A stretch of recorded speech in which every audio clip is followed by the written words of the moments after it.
O Brasil está vivendo um verdadeiro estado de exceção, de acordo com especialistas. Uma narrativa criada pela velha mídia e pela esquerda rapidamente se encaminhou para um desfecho trágico: a possibilidade de prisão do ex-presidente Jair Bolsonaro. Algo escancaradamente político, porém o sistema não contava com um levante de um general, um surto. De frente com o ministro Alexandre de Moraes, Marco Antônio Freire Gomes, ex-comandante do Exército, negou ter dado voz de prisão a Bolsonaro e que houve um equívoco na interpretação da imprensa sobre o episódio e que nem deu muita bola para a tal minuta de aplicação da GLO. Visivelmente irritado, Moraes partiu para cima, tanto da testemunha como do advogado de Freire Gomes. Ou o senhor falseou a verdade na polícia, ou está falseando a verdade aqui, afirmou, enfático. Antes de responder, pense bem, a testemunha não pode deixar de falar a verdade. Se mentiu na polícia, tem que falar que mentiu na polícia. Não pode agora no Supremo Tribunal Federal dizer que não sabia. O general detonou. Com 50 anos de exército eu nunca mentiria, emendou o ex-comandante, desmontando toda a farsa do sistema contra Bolsonaro. A seguir, confira o vídeo da análise sobre o cenário político atual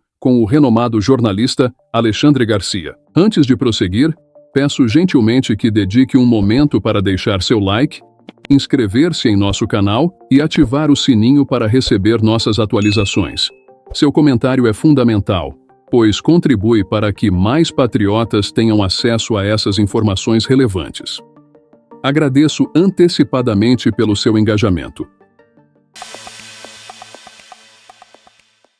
É imenso. Quando anunciaram que o presidente da República estaria presente, vaia. Quando chamaram Lula para falar, vaia. Quando Lula terminou de falar, vaia. Houve aplauso também, mas a vaia foi bem mais forte. Por quê? Porque o município sente isso.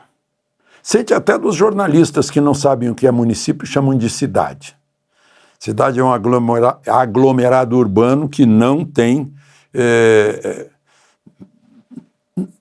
identidade jurídica, não é pessoa jurídica do direito público. Cidade é só uma cidade.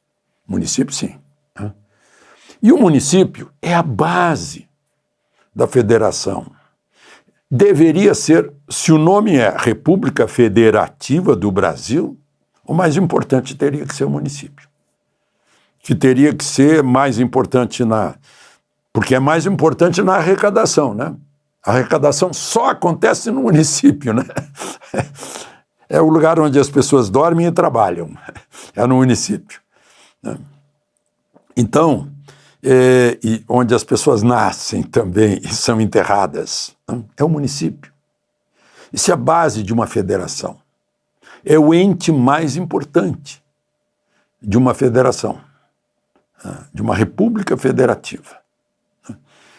Só que não. Como centraliza-se tudo no poder central da União, em Brasília, o prefeito fica de bandeja na mão pedindo ajuda e aí perde o poder político. Só que no ano que vem tem eleição. Aí bate um desespero quando Lula ouve essa explosão de vaias na maioria dos presentes. Isso significa ano que vem, eleição, onde é que a pessoa vota? É no município. E quem é a autoridade política mais importante do município é o prefeito, são os vereadores. São os que estão mais próximos do eleitor. Não estão em Brasília, nem nas capitais dos estados. Só queria fazer essa consideração, porque até o método de votar deveria ser diferente. O voto distrital solucionaria muita coisa. As pessoas realmente representariam na Assembleia Legislativa e no Congresso Nacional, né, os municípios. Porque o sujeito recebe voto no extremo oeste do estado, no extremo leste, e não representa nada e vem para Brasília. Bom, mudando de assunto. O ministro de Relações Exteriores, Mauro Vieira, que é diplomata de carreira, foi chamado ao Senado Federal, na Comissão de Relações Exteriores, para explicar por que que o Brasil foi resgatar em Lima, Peru, uma corrupta condenada, recém-condenada, que recebeu dinheiro da Odebrecht. E segundo eu li no Globo, acho que foi Malu Gaspar, foi a pedido de Lula. E aí foi um avião da Força Aérea Brasileira buscá-la. Ela tá lá em São Paulo. E ele respondeu que ela é refugiada, deram um asilo diplomático a ela, como dariam a Corina, a Maria Corina na Venezuela. É estranho, né, dizer isso. O Brasil tentou, ofereceu, o Brasil fez força para salvar a Maria Corina, a mãe dela. Ou o Brasil, quando estava com a bandeira brasileira na Embaixada Argentina, custodiando a Embaixada Argentina, responsável por aqueles que estavam lá dentro refugiados ante a ditadura do Maduro, o Brasil tirou-os de lá com o avião da Força Aérea Brasileira? Não, quem os tirou de lá foram os americanos, numa operação Entebbe sem tiro. Mas fomos buscar como é o nome? A dona Nadine Heredia. Eu acharia que ela devia se chamar Nadine de Ollanta, porque ela é a primeira-dama do ex-presidente Ollanta, que está preso. Mas aí aproveitaram para perguntar, né, por que o Brasil foi lá na Rússia comemorar com o Putin a vitória da União Soviética na Segunda Guerra. Ele respondeu que, e eu acrescentaria, né, não comemoraram a vitória dos brasileiros, feita à custa de sangue de muita gente, de 25 mil nordestinos, soldados da borracha, de mais de 1.000 em afundamentos de navios e quase 500 nos céus e terra da Itália. Aí ele respondeu, olha, estamos comemorando também a vitória do Brasil. E disse o seguinte, vou pegar as palavras dele, que comemorou com a Rússia, né, porque sem a Rússia o desfecho da Segunda Guerra não teria sido como foi. Sem a Rússia, o Hitler ganharia? A Rússia ajudou muito, abriu outra frente. Só que ela, sim, estava com material humano, com soldados russos e dos integrantes da União Soviética. Mas o material ia pelo Mar do Norte, né? Material americano, para garantir. Também. Não foi a Rússia sozinha, a Rússia foi apoiada pelo aliado americano. Né?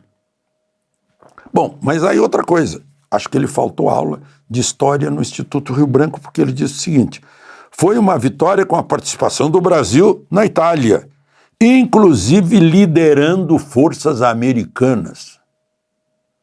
O Brasil recebeu um uniforme americano, integrado ao 5º Exército Americano, do general Mark Clark. Aqui está aqui na blusa, na japona, na gandola, 5º Exército, e atuou num fronte ali na linha gótica, subordinado ao 8º Exército britânico. E o primeiro grupo de caça brasileiro, Centapu, heróico, os maiores veteranos, ficaram vinculados ao 350º grupo de combate da Força Aérea Americana. Então o Brasil não liderou os aliados. O Brasil teve autonomia, combateu brilhantemente, deu exemplo de como se toma uma cidade, como disse o general Krittenberger, né?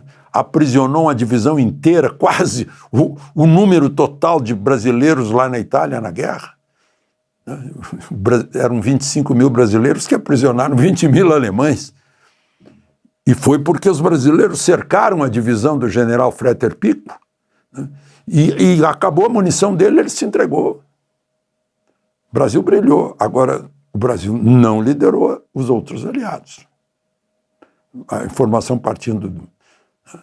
Bom, mas e o essencial disso é que perguntaram para ele como é que está a história que o presidente Lula disse que pediu ao Xi Jinping que mandasse uma pessoa de confiança para conversar com os brasileiros sobre as redes sociais no Brasil. E ele respondeu o seguinte: não houve convite para nenhuma autoridade chinesa. Ué, mas foi o próprio Lula que disse, que convidou, e que o Xi Jinping ia mandar uma pessoa. Talvez a gente lendo na língua portuguesa correta, porque se não houve convite para nenhuma, é porque houve convite para alguma, não é? A língua tem lógica. Não sei aí se tem. O que está acontecendo, não sei se eles não combinaram com os russos, certamente não. Mas se não combinaram o ministro e o presidente sobre a resposta dele, né? Ele foi para lá para falar sobre a Nadine peruana, e ele não sabia que iam perguntar sobre o convite, lá para o pedido ao Xi Jinping.